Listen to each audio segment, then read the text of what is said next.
guys, මම අවටවන් පිළිගන්න මගේ පළවෙනි YouTube වීඩියෝ එකට. මම කාලයක් හිටියා YouTube එන්න ඕනි කියලා. මම ෆයිනලි අරගෙන ආවා මගේ පළවෙනි වීඩියෝ එක. අද මම මේකෙන් කතා කරන්න යන්නේ අපේ ඇන්ට කලින් හිටපු එයා බෙන්නින් අවටා වෙන අවටා යන්චන්ගේ ඇත්තම වයස ගැන. ඔයගොල්ලෝ අවටා ලොග් ගැන ටිකක් හරි දන්නවනම් ඔයගොල්ලෝ දන්නවා යන්චන්ට තියෙනවා නවල්ස් දෙකක් අපට ස්ටුඩියෝසින් ඉකුත් කරපු එයාගේ ලස්සන කතාවක්. ඊට එයාගේ වයස ගැන අපි තාම දන්නේ නැහැ. එච්චර ලොකු තාක් යට තිබිලා. ඉතින් මීට ටික දවසකට කලින් අපට ස්ටුඩියෝස් විසින් නිකුත් කරනවා ඔෆිෂියල් ටයිම්ලයින් එකක් අපේ අපට ලෙජන්ඩ්ස් ෆ්‍රැන්චයිස් එකට. කලින් Avatar Legends Timeline එක පටන් ගත්තේ අපේ එහනෝමැඩ් ජෙනොසයිඩ් එකෙන් තමයි year 1 කියලා පටන් ගන්නේ.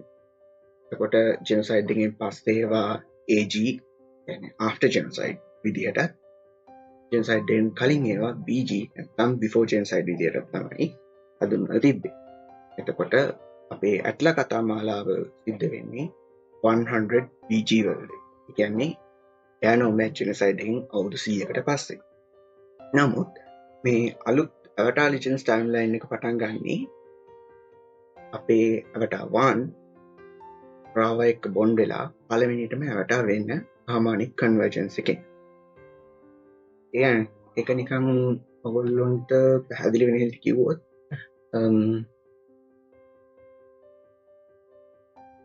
අපේ අලුත් Avatar Timeline එකට අනුව year 1 එකේ day 1 එකේ තමයි වාන් පළවෙනි Avatar වෙන්නේ. කොහොම හරි මේක නිසා එතනින් පටන් ගන්න මේ ටයිම්ලයින් එක අවුරුද්දෙන් අවුරුද්දට තමයි ඉස්සරහට යන්නේ. එතකොට අපිට යන්චන්ව ආවහම අපි යන්චන්ගේ වයස ගැන එච්චර දන්නේ නැහැ. අපිට පොතේදී කිසිම සඳහනක් කරන්නේ නැහැ. එයා ඉන්නේ මෙන්න මේ අවුරුද්ද කියන එක ගැන. ඒ වුණාට මේකෙදී අපිට ඒක ගැන සඳහනක් කරලා තියෙනවා.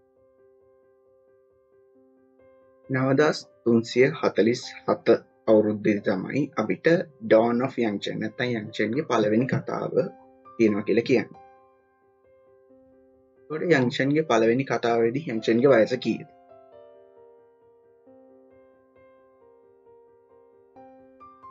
අපේ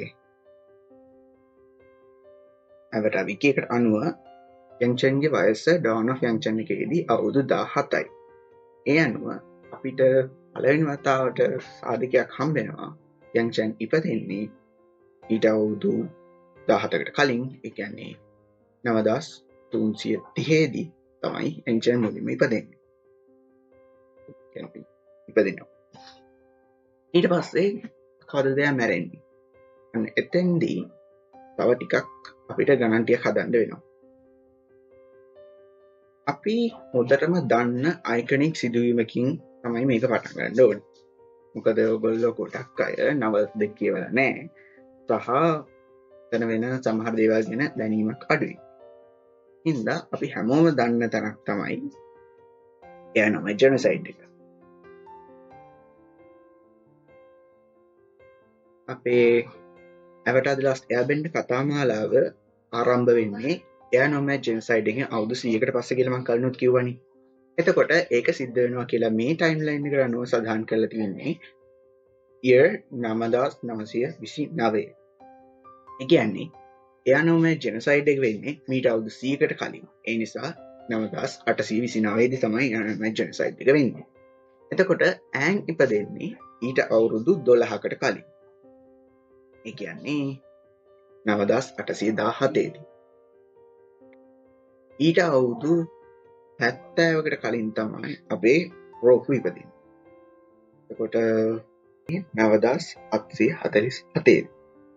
එතකොට ඔයගොල්ලෝ දැනටමත් දන්නවා ඇති කියෝෂි අවුරුදු 230ක් වගේ දීර්ඝ කාලයක් ජීවත් වුණා. එතකොට රෝකු ඉපදෙන්නේ කියෝෂි මිය යන්නේ 9747 දී නම් කියෝෂිට කලින් හිටපු වටා වෙන කුරුක් මිය ගිහින් කියෝෂි ඉපදෙන්නේ මීට අවුරුදු 230කට කලින්. එහෙම ගත්තාම 9517 දී තමයි කියෝෂි ඉපදෙනවා කියලා අපිට සලකන්න පුළුවන්.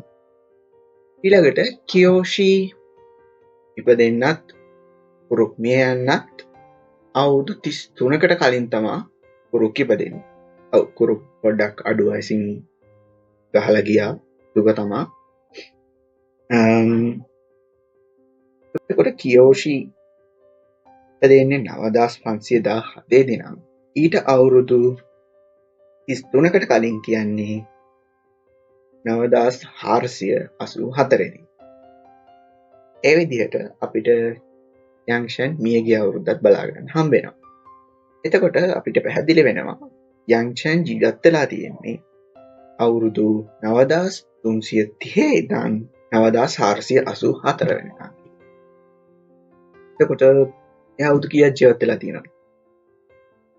සරලව 154ක්. ඔයගොල්ලෝ හිතන ඇති 154ක්. වව් ඒක දිග වැඩි නැද්ද? එයාට තිමෝටයිට තිබුණාද කියෝෂිට වගේ කියලා? නෑ.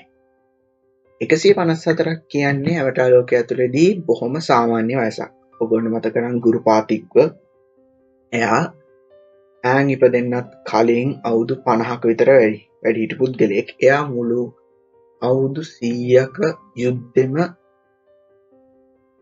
ඊස්ටර්න් ටෙම්පල් එකට වෙලා හිටියා. එයා අපිට අවතාර ලාස්ට් යැබෙන්න කතා මාලාවේදී හම්බෙද්දී ගුරුපාතික්ට අවුරුදු 150 ඉක්මවලා තිබුණේ.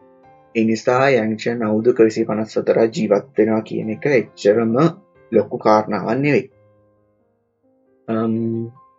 එහෙනම් ඒක තමයි අද වීඩියෝ එක.